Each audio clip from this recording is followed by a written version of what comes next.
mercredi, ça rime. C'est les interviews de Jean-Mi, donc entre 9h et 10h, rediffusion le dimanche matin, 10h, 11h. Sinon, vous savez que vous nous trouvez sur inside-radio.com, sur notre chaîne YouTube. Vous êtes de plus en plus nombreux, on vous remercie. Aujourd'hui, et comme la semaine dernière d'ailleurs, on va parler musée, on va parler nature, on va parler de musées qui sont dans la nature. J'ai le plaisir d'accueillir devant moi Robin Gross. Robin, bonjour. Bonjour Jean-Mi. Bonjour, vous êtes le directeur du domaine provincial du Fourneau Saint-Michel en commune de Saint-Hubert. Alors j'ai une première question, Robin, c'est ce nom. Moi je le connais depuis de nombreuses années maintenant, mais ça m'a toujours un petit peu fasciné. Le Fourneau Saint-Michel. Pourquoi il y a un fourneau, il y a un haut fourneau, il y avait de la sidérurgie ou ça n'a rien à voir? C'est exactement ça, vous avez tout deviné. Donc j'ai plus besoin d'expliquer, bravo. Ah merci. Donc en fait, effectivement, dans les années 1770, donc au XVIIIe siècle, un haut fourneau a été créé par Nicolas Spirlet, qui était un abbé de Saint-Hubert. Alors pourquoi on a mis un haut fourneau là? C'est tout simplement parce qu'il y avait besoin de certaines choses qui étaient à disposition. Du bois, là où il y a la forêt de Saint-Michel, Oui. pour faire du charbon de bois, parce que c'est un élément essentiel, évidemment. Il y avait du fer dans la région, de l'eau pour la production, et alors on est dans une vallée, donc c'est assez vallonné forcément, et c'est très important pour pouvoir justement faire les différentes étapes et tout simplement utiliser la physique pour le travail de l'eau, etc. Donc ça aide à tout ça. Le fourneau est toujours visible? Effectivement, donc c'est un haut fourneau et c'est le seul qui est encore in situ en Belgique, donc il est encore sur place, encore visible. Évidemment, il ne fonctionne plus à l'heure actuelle, mais donc voilà, ça fait partie du circuit de visite donc, qu'on peut faire sur le domaine du fourneau. Et donc il s'est appelé Fourneau Saint-Michel alors qu'on est à Saint-Hubert? Voilà, c'est comme ça, effectivement. Ah ouais, je pense qu'il y a peut-être une forêt qui s'appelle... Oui, donc là, il y a effectivement la forêt de Saint-Hubert, de Saint-Michel, voilà, vous m'avez perdu. À Saint-Hubert. À Saint-Hubert, donc voilà. Ouais, très bien, merci pour cette première présentation. Alors si on peut être continuer sur l'historique du site du Fourneau Saint-Michel. C'est actif, on va dire, depuis combien de temps? Donc le musée de la vie rurale a commencé en 1970. Alors pour faire simple, qu'est-ce que le musée de la vie rurale? On a transplanté des bâtiments, donc on a été les chercher dans des villages d'origine, on a retiré pierre par pierre ces constructions, ces habitations, oui. Et on les a réinstallés donc, sur le domaine afin de pouvoir conserver ce patrimoine, cet héritage culturel. Il n'y a pas un site équivalent? En Alsace? En Alsace, il y en a un, tout à fait. Il y en a un en Flandre qui s'appelle Bockereik. Il y en a un en Allemagne aussi. Donc voilà, c'est ce qu'on appelle communément un écomusée. Un écomusée. Ah oui, ouais. C'est exactement... Maintenant que vous le dites, en Alsace, je pense qu'il s'appelle comme ça.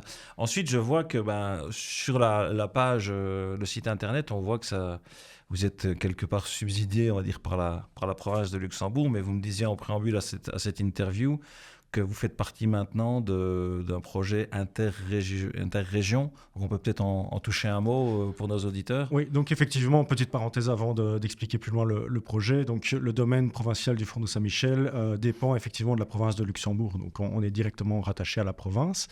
Et alors, à partir de cette année, on va participer à un projet Interreg Grande Région. Le projet s'intitule Immersion rurale en Grande Région.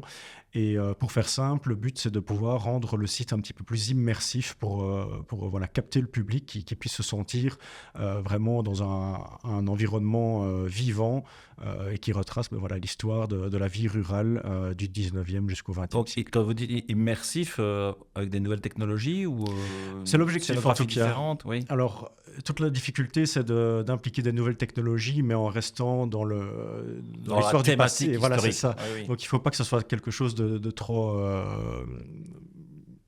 qui fasse une trop grande fracture, on va dire ça comme ça.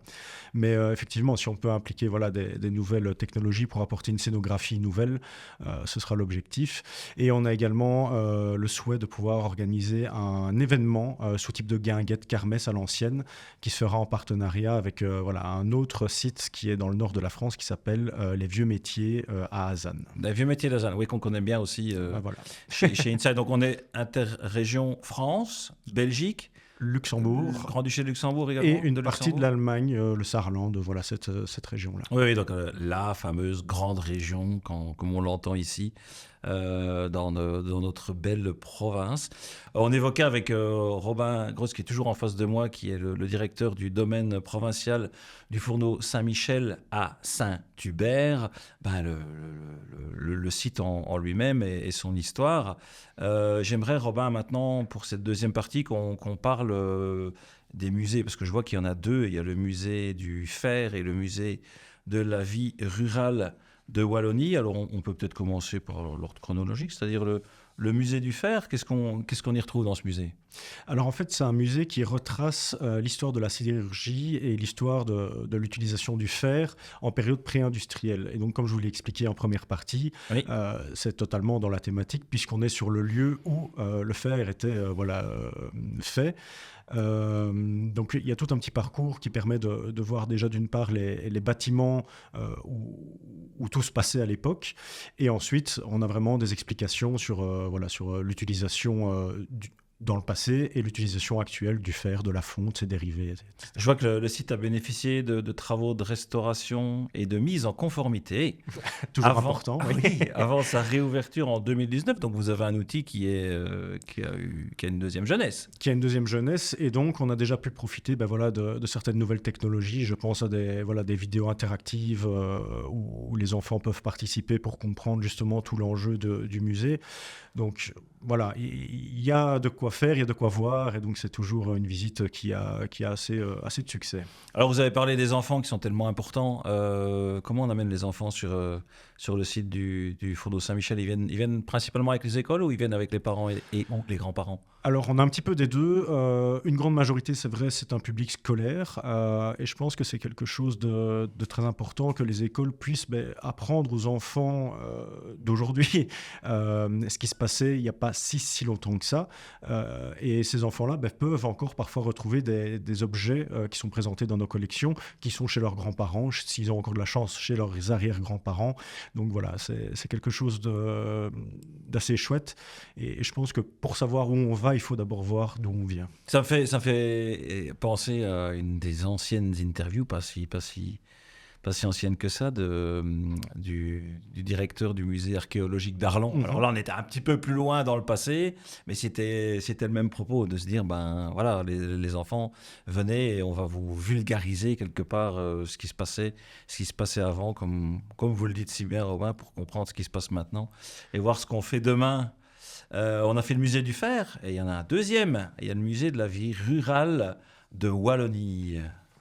Voilà, donc le musée de la vie rurale en Wallonie, c'est plus d'une soixantaine de bâtiments aujourd'hui qui sont soit transplantés, comme je l'ai expliqué en première partie, donc on a été recherchés dans des villages d'origine et implantés sur le site, ou alors qui peuvent être reconstitués à l'identique, parfois pour des raisons patrimoniales. On ne peut pas toujours retirer un bâtiment de là où il vient, donc on les reconstitue à l'identique. Et dans ces bâtiments, on présente évidemment toute une série d'objets de collection, donc qui font partie des collections des musées provinciaux. Mais donc c'est des transplantations de bâtiments de Wallonie ou d'autres contrées ? Donc globalement, la région visée, c'est le sud du Sillon-Sambre-et-Meuse. Là où il y a les nuages, quand on entend la météo, alors au sud du Sillon-Sambre-et-Meuse, il pleut, et au nord du Sillon-Sambre-et-Meuse, il fait beau. Mais donc voilà, mais principalement on est quand même sur l'Ardenne centrale, vu que le site se trouve dans cette... Ok, mais donc il y avait des types de bâtiments différents dans une région qui au final est relativement restreinte.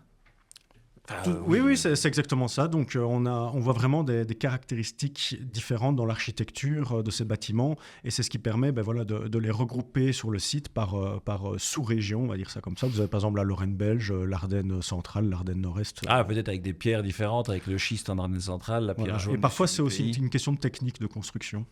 D'accord, très bien. On voit vraiment les différences. On voit la différence et si vous avez l'occasion de prendre un guide pour la visite, c'est bien expliqué et je pense que parfois ça peut être utile. Alors, à propos de guide, parce que c'est sur votre site internet, et pour les enfants qui nous écoutent, ou les parents et les grands-parents, les enfants sont accompagnés tout au long du parcours par Nicolas, l'apprenti frondeur du Haut-Fourneau. Donc, il y a un accompagnement didactique, ludique pour les enfants. Et je vois aussi que le musée est accessible en français, en néerlandais et en anglais, ce qui m'amène à la question relativement facile. Qui vient au Fourneau Saint-Michel? Ça vient de... C'est worldwide. On essaye en tout cas. Donc évidemment, on a un public belge avant tout, euh, francophone d'une part, mais beaucoup de personnes viennent de Flandre. Je pense que le succès des Ardennes pour Avec la partie flamande n'y est pas pour rien. Donc il y a beaucoup de gîtes dans les environs. Et donc on a un public flamand qui est très, très important. Public hollandais aussi, donc des Pays-Bas. Et après, voilà, on va dire à moindre mesure, on a un public qui vient d'Angleterre, un public qui peut venir de l'Allemagne aussi, c'est aussi assez fréquent, et un public français. Donc voilà, on est et luxembourgeois, comme ça on complète la grande région dont on a parlé tout à l'heure. Il y a quelques Américains qui passent par là. Je pense à ça parce qu'on est dans les commémorations du débarquement dans cette période. Donc, parce qu'on n'est quand même pas loin de Bastogne, on n'est pas loin de... Il y a un beau parcours à faire en fait dans nos régions. Mais oui, voilà, on est dans une région où il y a beaucoup de choses à faire et beaucoup de choses à découvrir. Et on a un public voilà, qui est international. J'aimerais bien qu'il soit encore plus international. Mais donc voilà, on y travaille un petit peu chaque jour. On peut faire une interview 2.0 en anglais. Ce sera pour la prochaine fois. on va se mettre en place et puis on pourra faire ça. Alors Robin, on a évoqué on a fait la présentation du site. On a parlé des 2 musées. On a parlé des enfants. On a parlé des écoles. On a parlé déjà de plein de choses. Et j'aimerais qu'on continue avec quelque chose que j'ai trouvé sur votre site internet qui s'appelle Agripédia Luxe. Dites-nous. En fait, c'est une exposition qui est temporaire à la base, qui a été faite par voilà, des agents de la province de Luxembourg, donc des collègues, que je salue au passage. C'est une exposition en fait, qui retrace l'agriculture, on va dire sous toutes ses formes, c'est-à-dire qu'on va y découvrir des outils, des objets, mais aussi des panneaux explicatifs de pourquoi est-ce qu'on utilise certaines techniques, pourquoi est-ce que c'est important de faire attention à certaines choses. Et donc, c'est vraiment dans un but de sensibiliser les enfants à cette thématique qui, à l'heure actuelle, voilà, est au centre des attentions. Donc, voilà, on essaye d'initier les enfants à tout ça. Oui, effectivement, on en parlait pour ceux qui nous rejoignent que maintenant, de l'importance d'amener les enfants dans ce genre de site. Et Robin nous disait que c'était les écoles qui venaient d'à peu près partout dans la Wallonie, je pense, peut-être ne pas me tromper en disant ça, Robin. Je vois aussi qu'il y a actuellement, c'est la saison de la photo en grande forêt de Saint-Hubert. Alors moi, quand je pense photo grande forêt Saint-Hubert, je pense automatiquement à de la photo animalière. Je ne sais pas pourquoi. En tout cas, je n'ai pas été surpris de découvrir que c'était un faon qui était à l'honneur. Effectivement, oui. Oui, ça fait penser au brame du cerf, ça fait penser au terroir qui nous est cher. Vous nous dites quelques mots par rapport à cette saison de la photo en grande forêt. Ce n'est pas vous qui organisez, mais vous êtes un site sur lequel on peut retrouver des photos, c'est ça? Voilà, donc en fait, c'est un rassemblement de plusieurs partenaires et qui est géré par la Grande Forêt de Saint-Hubert, qui propose en fait d'installer des panneaux photos sur différents sites dans la région. Et au Fourneau Saint-Michel, on a la chance d'accueillir donc une partie de l'exposition.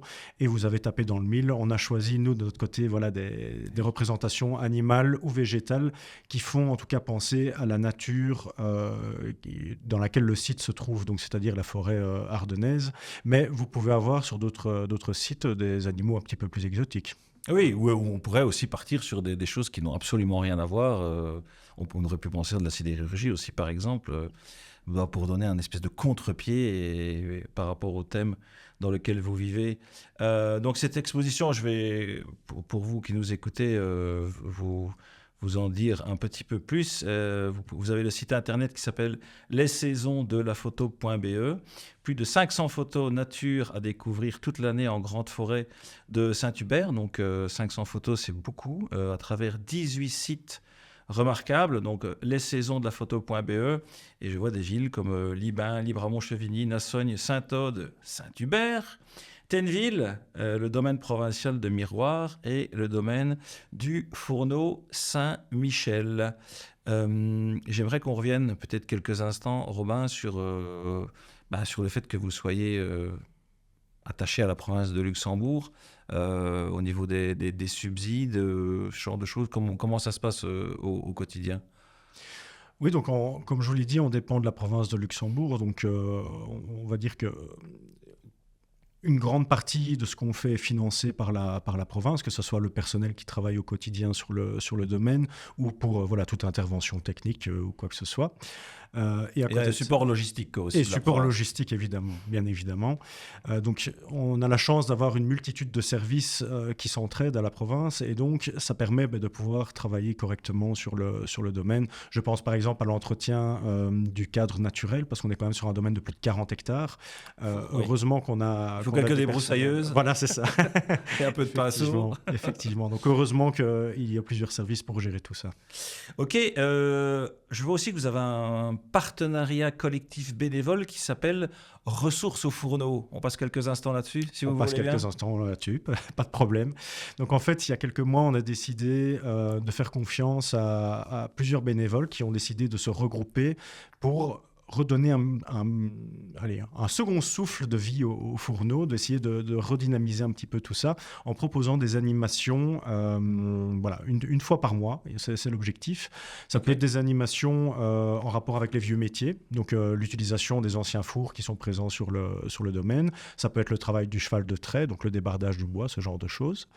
Ou alors ça peut être des animations plutôt en rapport avec la nature, vu qu'on est donc dans un cadre très naturel et en plus on est dans une zone Natura 2000, donc ça tombe bien. Donc ça peut être la visite, la balade, cueillette de plantes comestibles, découverte des oiseaux, ce genre de choses.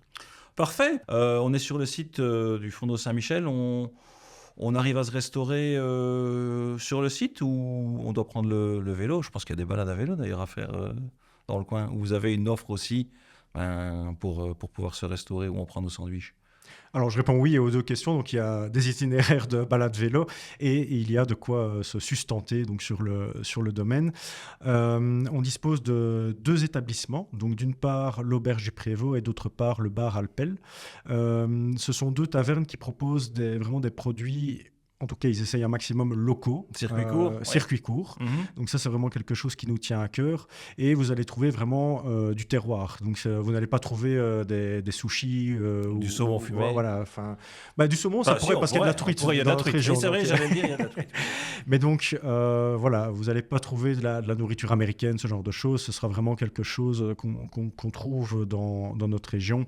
Je pense par exemple au bar Alpel, ça devient presque célèbre. C'est des poêlés de pommes de terre, de viande, ça peut être des omelettes, du lard, ce genre de plat qui tient au corps et qui qui ravit tout le monde. Exactement.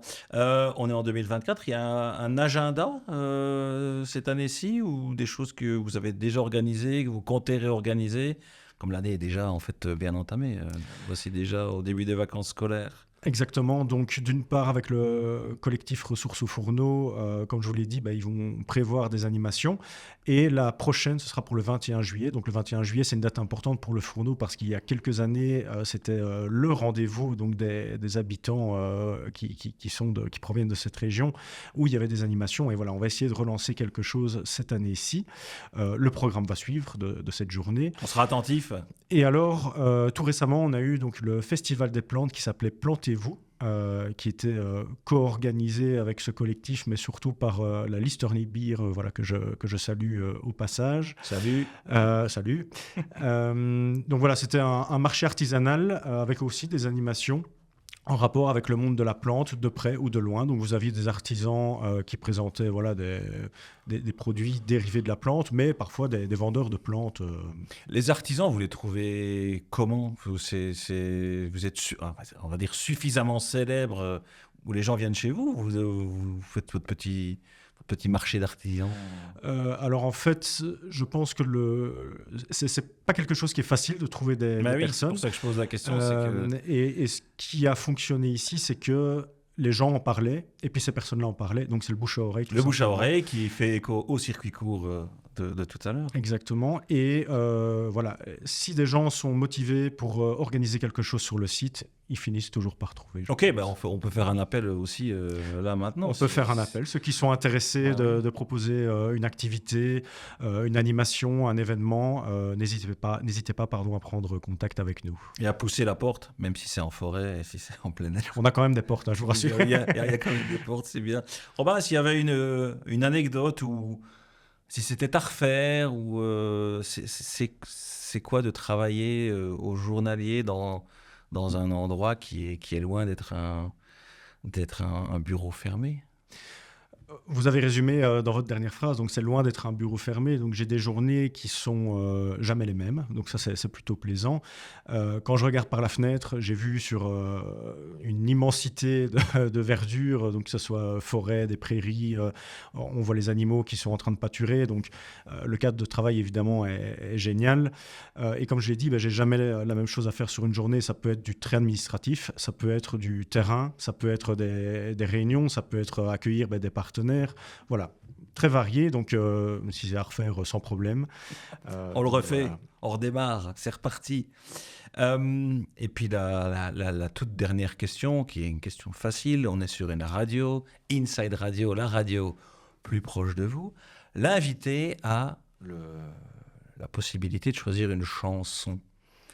Alors on va pas dire quelle qu'elle soit, parce qu'il faut quand même que ça reste dans les canevas de notre playlist, mais le Robin que j'ai en face de moi, qui, après cette interview, pour donc faire la transition pour la suite de la journée, il voudrait écouter quoi? Et partager, bien entendu, cette chanson d'un groupe, d'un ou une artiste, peu importe.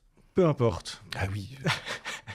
Vous me prenez un peu au dépourvu. Alors j'ai des goûts musicaux qui sont plus sur l'électro et ce genre de choses, donc je ne pense pas que ça corresponde totalement. Mais je suis invité à aller voir le concert de ABBA, enfin en tout cas le groupe qui reprend ABBA dans quelques mois. Donc on peut partir sur un ABBA et je vous laisse le titre. Voilà, je vous laisse le choix. Alors, si je peux choisir un ABBA, je pense qu'il ne faut pas aller sur des toutes grandes connues. Does Your Mother Know? Je pense que je prends ça. Robin, merci beaucoup. Merci à vous. Si c'était votre dernier mot. C'était mon dernier mot. Alors, je vous souhaite longue vie. Et pour vous qui nous écoutez, allez visiter le domaine provincial du Fourneau Saint-Michel dans la commune de Saint-Hubert. Vous passerez un excellent moment. Allez-y en famille et où vos enfants iront avec les écoles. À bientôt, quoi que vous fassiez. Faites-le bien, comme d'habitude. Ciao.